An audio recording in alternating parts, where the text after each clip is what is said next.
Hello friends, नमस्कार। मैं प्रियंका स्वागत करती हूं आप सभी का आपके अपने चैनल टैलेंट टीचर जॉब में। दोस्तों, आज हम डीएलएड थर्ड सेमेस्टर का सामाजिक अध्ययन देखेंगे और ये है आपका क्लास नंबर 4। तो दोस्तों, यहाँ पर क्लास नंबर 3 तक हम लोग देख चुके हैं। तो दोस्तों, क्लास नंबर फर्स्ट में हमने देखा था सामाजिक अध्ययन का पाठ्यक्रम आपका क्या क्या आपको पढ़ना है। तो दोस्तों, वहाँ पर हमने देखा था अध्याय 1 में आपके भारत में मुगल साम्राज्य के विषय में है, जिसमें आपके क्लास नंबर 2 में हमने देखा था बाबर। तो दोस्तों, बाबर के विषय में हम लोग जानते हैं कि बाबर ने ये मुगल साम्राज्य की नींव रखी थी और वो मध्य एशिया की छोटी सी रियासत फरगना के शासक का पुत्र तैमूर का वंशज था। और ये इसके अलावा हम लोगों ने ये देखा था कि बाबर ने 4 युद्ध लड़े थे, जिसमें पानीपत का प्रथम युद्ध था, खानवा का युद्ध था और चंदेरी का युद्ध था और घाघरा का युद्ध था। और उसके बाद दोस्तों, बाबर की मृत्यु के बाद उसका जो बड़ा पुत्र था, चूंकि हमने इसके पहले आपको बताया था कि बाबर के 4 पुत्र थे, कामरान, हिंदाल, अस्करी और हुमायूं।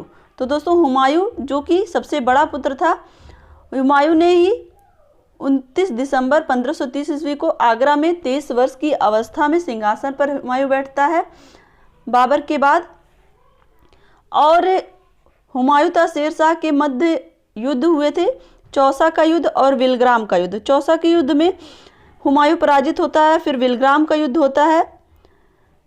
चौसा का युद्ध किसके किसके बीच हुआ था, पहले हम लोग जान लेते हैं। चौसा का युद्ध हुआ था 15 जून 1539 ईस्वी में शेर खां और हुमायूं के बीच, और विलग्राम का युद्ध भी शेर खां और हुमायूं के बीच हुआ था। तो दोस्तों, उस युद्ध में, विलग्राम के युद्ध में, हमने आपको बताया था कि 1540 ईस्वी में हुमायूं बुरी तरह से पराजित होता है और वो सिंध के रास्ते होते हुए फारस चला जाता है और 15 वर्षों तक घुमक्कड़ी जीवन व्यतीत करता है, एक तरह से कह सकते हैं निर्वासित जीवन व्यतीत करता है। और उसका 1541 में हमीदा बानो बेगम से विवाह होता है, निकाह होता है, और वहाँ पर उसे 1542 ईस्वी में वो अमरकोट के राजपूत राजा वीरसाल के संरक्षण में 1542 ईस्वी में अकबर का जन्म होता है। क्लियर, यहाँ तक हमने देखा था। उसके बाद हमने देखा था हुमायूं की वापसी, यानी कि हुमायूं फिर से अपने राजगद्दी को प्राप्त करता है। तो वो जब 1545 में शेरशाह की मृत्यु हो जाती है, तभी वो अपना दिल्ली और आगरा पर अधिकार कर पाता है।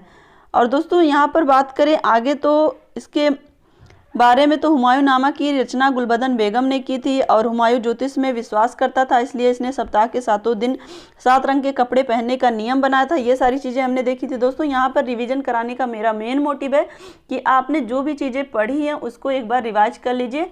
और उसके बाद हमने देखा था हुमायूं के बाद शेरशाह। तो दोस्तों, सूर साम्राज्य का संस्थापक अफगान वंशीय शेरशाह सूरी था, यहाँ तक हमने देखा था। और दोस्तों, यहाँ पर हम बात करें तो शेरशाह का जन्म 1472 ईस्वी में बजवाड़ा होशियारपुर में हुआ था, और इसके बचपन का नाम फरीद खां था। यह सुर वंश से संबंधित था, और इसके पिता हसन खां जौनपुर राज्य के अंतर्गत सासाराम के जमींदार थे। और फरीद ने एक शेर को तलवार के एक ही वार से मार दिया था। उसकी इस बहादुरी से प्रसन्न होकर बिहार के अफगान शासक सुल्तान मोहम्मद बहार खां लोहानी ने उसे शेर खां की उपाधि प्रदान की थी। और दोस्तों, यहाँ पर हम बात करें, शेरशाह विलग्राम युद्ध 1540 ईस्वी के बाद दिल्ली की गद्दी पर बैठा था, जब उसने हुमायूं को हराया था। और दोस्तों, यहाँ पर हम बात करें तो शेरशाह की मृत्यु 22 मई 1545 ईस्वी को हो गई थी। मृत्यु के समय वह उक्का नाम का आग्नेयास्त्र चला रहा था, और शेरशाह की मृत्यु कालिंजर के किले को जीतने के क्रम में हुई थी। क्लियर, ये सारी चीज़ें हमने देखी थी। और दोस्तों, किला, ये कोहना मस्जिद जो दिल्ली में है, रोहतासगढ़ का किला, ये सब का निर्माण शेरशाह के द्वारा ही हुआ था। और शेरशाह ने भूमि की माप के लिए 32 अंक वाला सिकंदरी गज एवं सन की डंडी का प्रयोग किया था, और कबूलियत एवं पट्टा प्रथा की शुरुआत भी शेरशाह ने की थी। और मलिक मोहम्मद जासी शेरशाह के समकालीन थे। डाक प्रथा का प्रचलन शेरशाह के द्वारा किया गया। ये सारी चीज़ें हमने देखी थी। और आज हम नया चैप्टर शुरू करेंगे, अकबर। तो दोस्तों, अकबर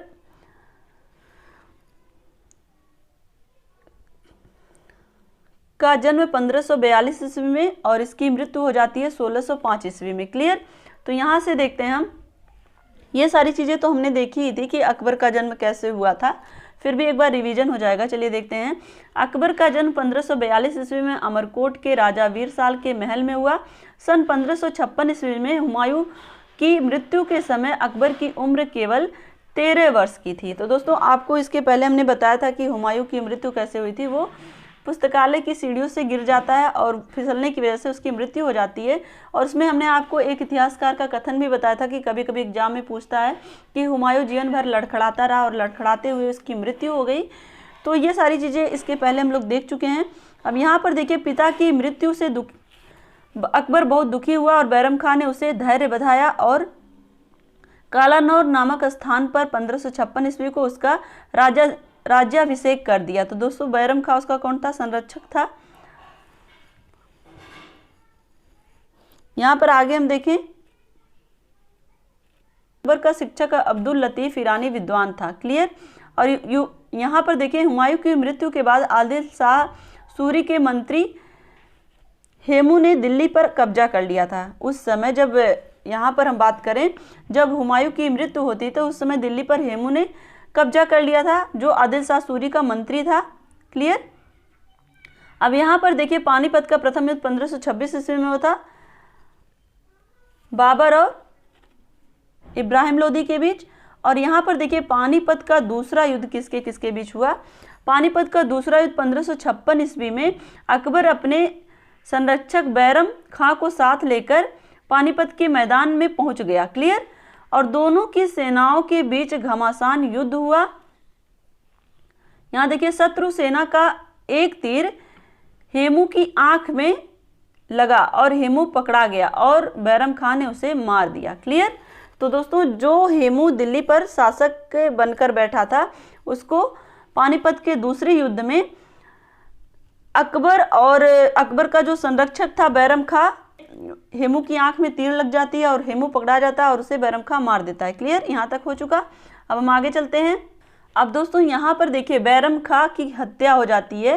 तो उसकी हत्या कैसे होती है? वो मक्का की तीर्थ यात्रा के दौरान, मक्का जो कि उनका तीर्थ स्थल है, धार्मिक तीर्थ स्थल है, तो मक्का की तीर्थ यात्रा के दौरान पाटन नामक स्थान पर मुबारक खां नामक युवक ने बैरम खां की हत्या कर दी। क्लियर। अब ये इसका संरक्षक था अकबर का और इसकी हत्या हो जाती है। यहाँ पे आगे हम देखें, हल्दी घाटी का युद्ध। हल्दी घाटी का युद्ध 18 जून 1576 ईस्वी को मेवाड़ के शासक महाराणा प्रताप एवं अकबर के बीच हुआ और इस युद्ध में अकबर विजयी हुआ। इस युद्ध में मुगल सेना का नेतृत्व मान सिंह एवं आसफ खां ने किया। तो उस समय जब महाराणा प्रताप और अकबर के बीच युद्ध हुआ था, उस समय मुगल सेना का नेतृत्व कौन कर रहा था? उस समय मान सिंह और आसफ खां कर रहा था। और इस युद्ध का क्या नाम था? हल्दी घाटी का युद्ध। कब हुआ था? 1576 ईस्वी में। दोस्तों आप ऐसे ही याद करने की कोशिश, ये तो जो स्टोरी इसके पीछे की रहती है वो तो हम इसलिए लिखते हैं जिससे कि आपको समझ आए, बल्कि आपको मेन पॉइंट याद करने। दोस्तों आप लोग का कमेंट था कि मैम बहुत बड़ा हो जा रहा है, हम कैसे याद करें? तो यहाँ पर आपको ये ज़्यादा याद रटने की जरूरत, इतिहास रटने की चीज़ थोड़ी ना है। यहाँ पर आपको समझना बस है। यहाँ पे क्या समझना है? युद्ध का नाम क्या है, कब लड़ा गया, किसके किसके बीच लड़ा गया, अकबर और महाराणा प्रताप के, और यहाँ पर किसकी विजय हुई, मुगल सेना का नेतृत्व कौन कर रहा था? मान सिंह और आसफ खां। क्लियर। यही सारी चीजें आपको ध्यान रखनी है। यहाँ पे देखिए, अब गुजरात विजय के दौरान अकबर सर्वप्रथम पुर्तगालियों से मिला और यहीं उसने सर्वप्रथम समुद्र को देखा। तो दोस्तों यहाँ पर देखिए, अकबर से संबंधित जो भी महत्वपूर्ण पॉइंट बनते हैं एग्जाम के दृष्टिकोण से, क्योंकि दोस्तों आपको आगे टेट सुपर टेट की तैयारी करनी है, तो इसलिए ये सारे महत्वपूर्ण एग्जाम के दृष्टिकोण से जो महत्वपूर्ण तथ्य हैं वही हम इसमें लिखवाते हैं। ज़्यादा हम वैसे सारी चीज़ें तो आप बुक से भी पढ़ सकते हैं, लेकिन जो एग्जाम के दृष्टिकोण से महत्वपूर्ण है वही सारी चीज़ें आपके इस नोट्स में मिलेंगी। तो दोस्तों यहाँ पर देखिए, गुजरात विजय के दौरान ही अकबर सर्वप्रथम पुर्तगालियों से मिला और यहीं उसने सर्वप्रथम समुद्र को देखा। क्लियर। आगे हम चलें। अकबर ने भगवान दास, राजा मान सिंह, बीरबल, टोडरमल जैसे राजपूत राजाओं को उच्च मनसब प्रदान किए। तो दोस्तों अकबर एक महान सम्राट क्यों कहा गया? क्योंकि उसने अपनी कूटनीति, अपनी राजनीति से जो भी राजपूत राजा थे उनको भी अपने संरक्षण में रखा और उनको कुछ ना कुछ मनसबदारी मनसबदार उनको बनाया और उनको कुछ ना कुछ ऐसी जागीरें दी जिससे कि वो उसके संरक्षण में भी रहे और ज़रूरत पड़ने पर उसके काम भी आए। अब यहाँ पर हम देखें अकबर के द्वारा एक धर्म चलाया गया था जिसका नाम था दीन ए इलाही। दीन ए इलाही धर्म का प्रधान पुरोहित अकबर स्वयं था। वो उस धर्म का सबसे महत्वपूर्ण पुरोहित, जो प्रथम प्रधान होता है, वो खुद था। क्लियर। अब यहाँ पर हम देखें दीन ए इलाही धर्म स्वीकार करने वाले प्रथम एवं अंतिम हिंदू शासक बीरबल थे। क्लियर। बीरबल का क्या नाम था? महेश दास।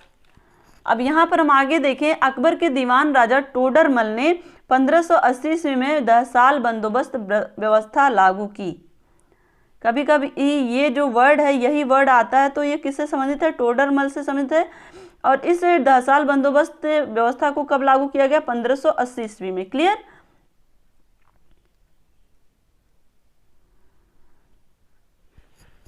अब यहाँ पर हम देखते हैं दोस्तों, देखिए जो अकबर का शासन काल है वो कब से है? जब उसके पिता की मृत्यु होती है 1556 में, तभी उसका राज्याभिषेक होता है। यानी कि उसने भारत में 1556 से लेकर के 1605 तक शासन किया। क्लियर। अब यहाँ पर हम देखेंगे आपका अकबर के दरबार का प्रसिद्ध संगीतकार कौन था? वो था तानसेन। अकबर के दरबार के प्रसिद्ध चित्रकार कौन थे? अब्दुस समद। अब यहाँ पे देखिए कभी कभी दोस्तों देखिए यहाँ पर ये सारी चीज़ें आप एग्जाम के टेट और सुपर टेट एग्जाम के दृष्टिकोण से पढ़ रहे हैं। ये सारी चीज़ें बहुत ही, हम ये नहीं कहते कि आपके डीएलएड 3rd सेमेस्टर के एग्जाम के दृष्टिकोण से महत्वपूर्ण नहीं है, बल्कि ये आपके टेट और सुपर टेट के एग्जाम के दृष्टिकोण से भी बहुत ज़्यादा महत्वपूर्ण है। तो यहाँ पर देखिए दसवंत एवं बसावन अकबर के दरबार के प्रसिद्ध चित्रकार थे। आप बस नाम याद करने की कोशिश करिए और मेन पॉइंट याद करने। इसमें पूरा आपको जितना लिखाया जा रहा है कोई जरूरी नहीं कि पूरा आपको याद हो, लेकिन जो मेन पॉइंट है वो आपको याद होने चाहिए। और अकबर के शासनकाल के प्रमुख गायक कौन थे? तानसेन, बाज बहादुर, बाबा रामदास और बैजू बाबरे। क्लियर। अब यहाँ पर देखते हैं अकबर के, चूंकि दोस्तों अकबर का शासनकाल काफ़ी लंबा था तो उसने कार्य भी तो और अधिक किए थे, और चूंकि वो महान शासक की श्रेणी में आता तो उसके कौन कौन कार्य उसको महान बनाते हैं उस सबको भी तो हमें पढ़ना पड़ेगा। तो यहाँ पर देखते हैं अकबर के शासन प्रणाली की प्रमुख विशेषता मनसबदारी प्रथा थी। अकबर के समकालीन प्रसिद्ध सूफी संत शेख सलीम चिश्ती थे। तो दोस्तों इन्हीं की दरगाह पे आपने अगर जोधा अकबर देखा होगा तो शेख सलीम चिश्ती की दरगाह पर जाते हैं और उन्हीं के आशीर्वाद से सलीम का जन्म होता है। यानी कि आप अकबर के पुत्र का क्या नाम था? बचपन का नाम तो सलीम था, लेकिन बड़े होने पर उसका क्या नाम था? जहांगीर।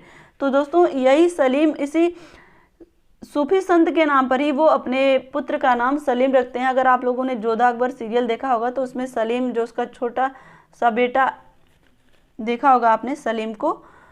अब आगे हम देखें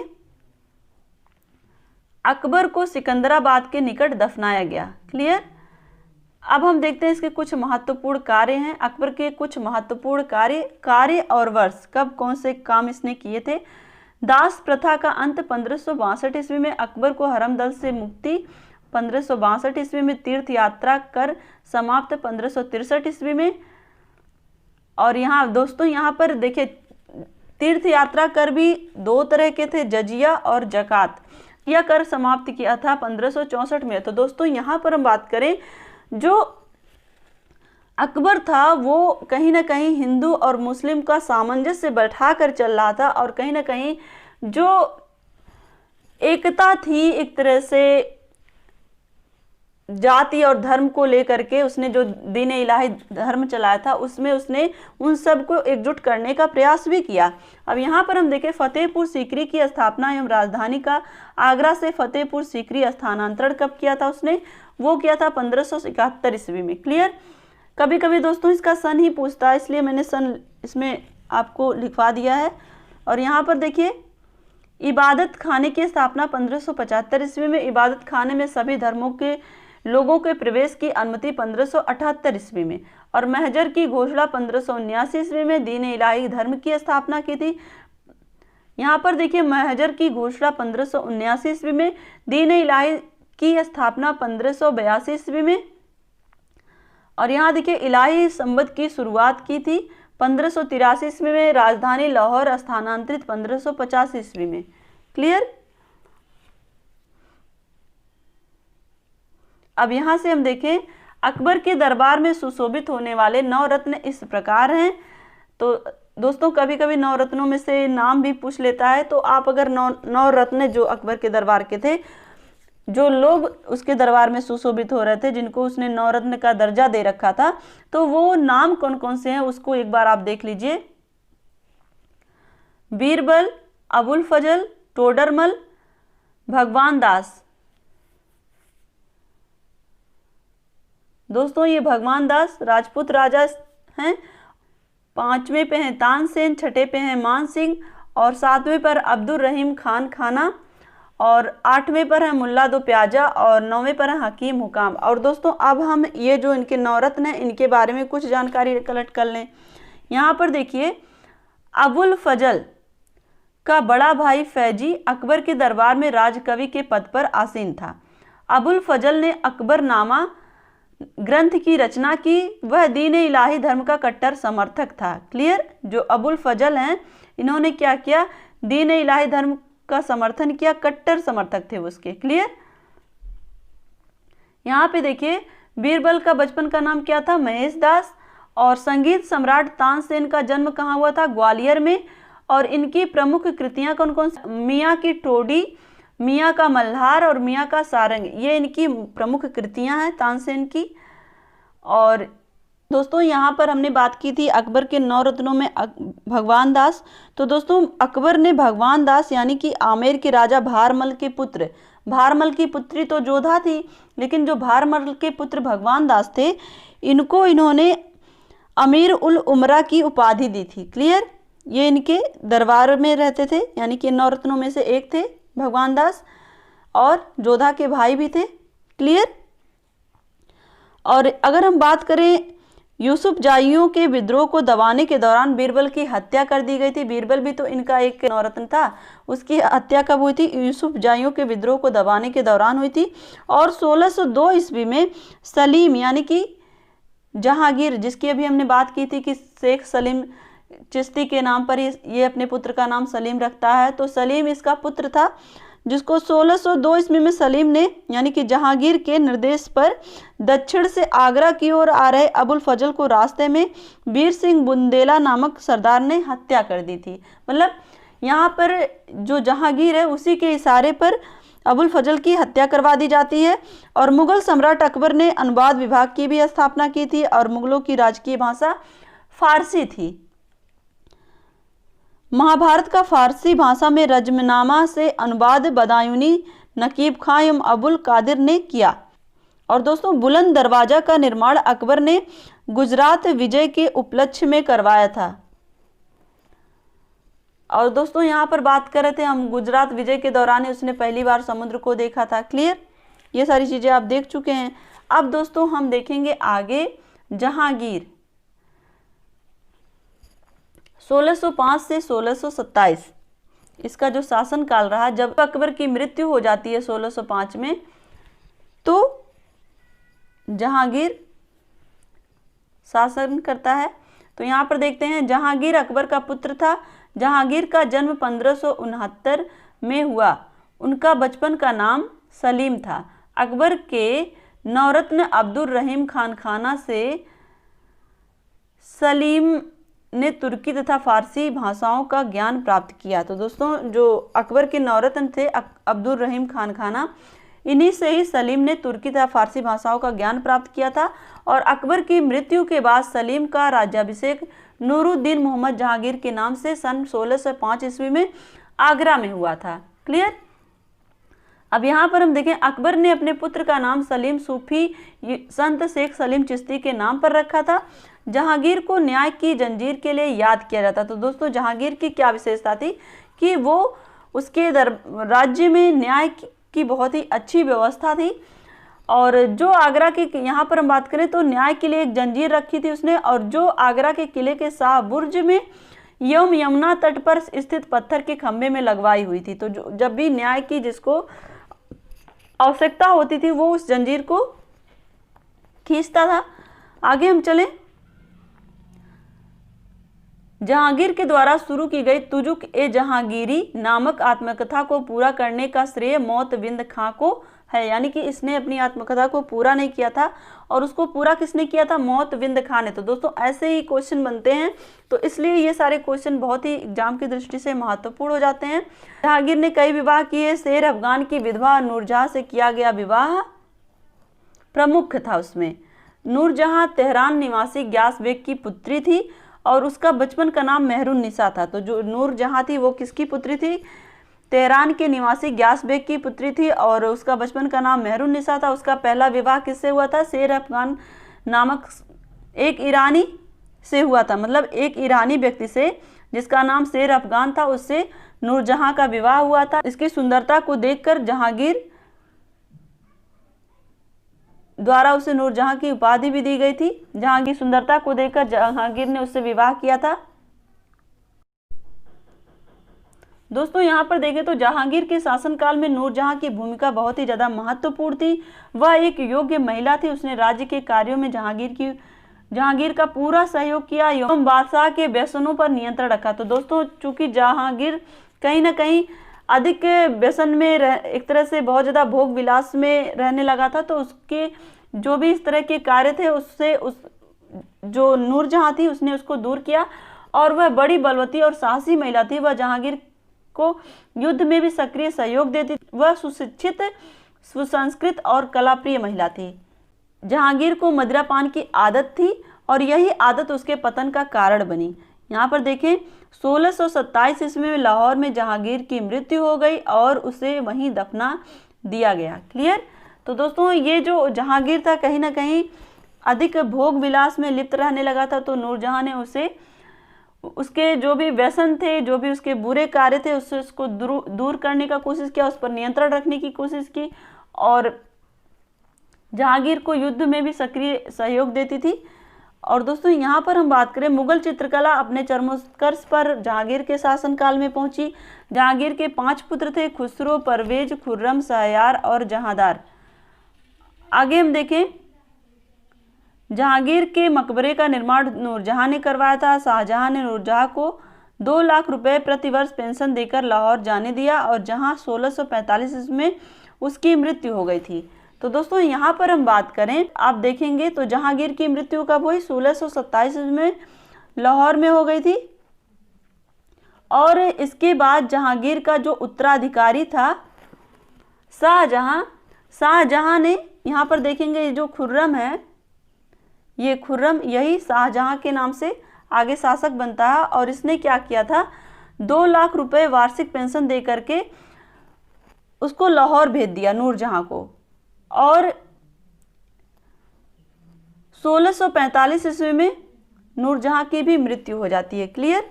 नूरजहां की मां अस्मत बेगम ने गुलाब से इत्र निकालने की विधि खोजी थी। क्लियर? दोस्तों यहाँ पर जहांगीर के विषय में एक बात और कही जाती है कि जहांगीर ने अपनी आत्मकथा में लिखा है कि कोई भी चित्र, चाहे वह किसी मृतक व्यक्ति या जीवित व्यक्ति द्वारा बनाया गया हो, मैं देखते ही तुरंत बता सकता हूँ कि यह किस चित्रकार की कृति है। यदि किसी चेहरे पर आंख किसी एक चित्रकार ने, भौं किसी और ने बनाई है, तो भी यह जान लेता हूँ कि आंख किसने और भौं किसने बनाई है। तो दोस्तों जो जहांगीर था वो चित्रकारिता का पारखी था। उसे ये बहुत ही अच्छे ढंग से पता था, बहुत ही अच्छा ज्ञान रखता था इस बारे में कि वो ये देखते ही पहचान जाता था कि किस चित्रकार ने कौन सी चीज़ बनाई। अगर किसी भी चित्र में आँख या भौहें किसी अलग अलग चित्रकार ने बनाई है तो भी वो देख करके पहचान जाता था। क्लियर? तो ये सारी उसकी विशेषताएँ थी। और दोस्तों अगर बात करें तो जहांगीर के समय को चित्रकला का स्वर्ण काल कहा जाता है। तो दोस्तों यहाँ पर आज हम लोगों ने क्या क्या देखा? अकबर और जहांगीर। और नेक्स्ट वीडियो में हम देखेंगे शाहजहां और औरंगजेब। क्लियर? तो आज के लिए बस इतना ही। वीडियो को लाइक कर दीजिएगा और कमेंट के माध्यम से हमें ज़रूर बताइएगा कि हमारा ये प्रयास आपको कैसा लगता है। साथ ही अगर आप चैनल पर नए हैं तो प्लीज़ चैनल को सब्सक्राइब करके बेल आइकन बटन को जरूर प्रेस कर लीजिएगा, जिससे हमारे सभी वीडियोज़ की नोटिफिकेशन आपको मिल सके। तो इसी तरह से आप अपनी मेहनत जारी रखिए, अपना ध्यान रखिए, अपनों का ध्यान रखिए, अपने आसपास सफाई रखिए। हमसे जुड़ने के लिए थैंक यू सो मच। जय हिंद।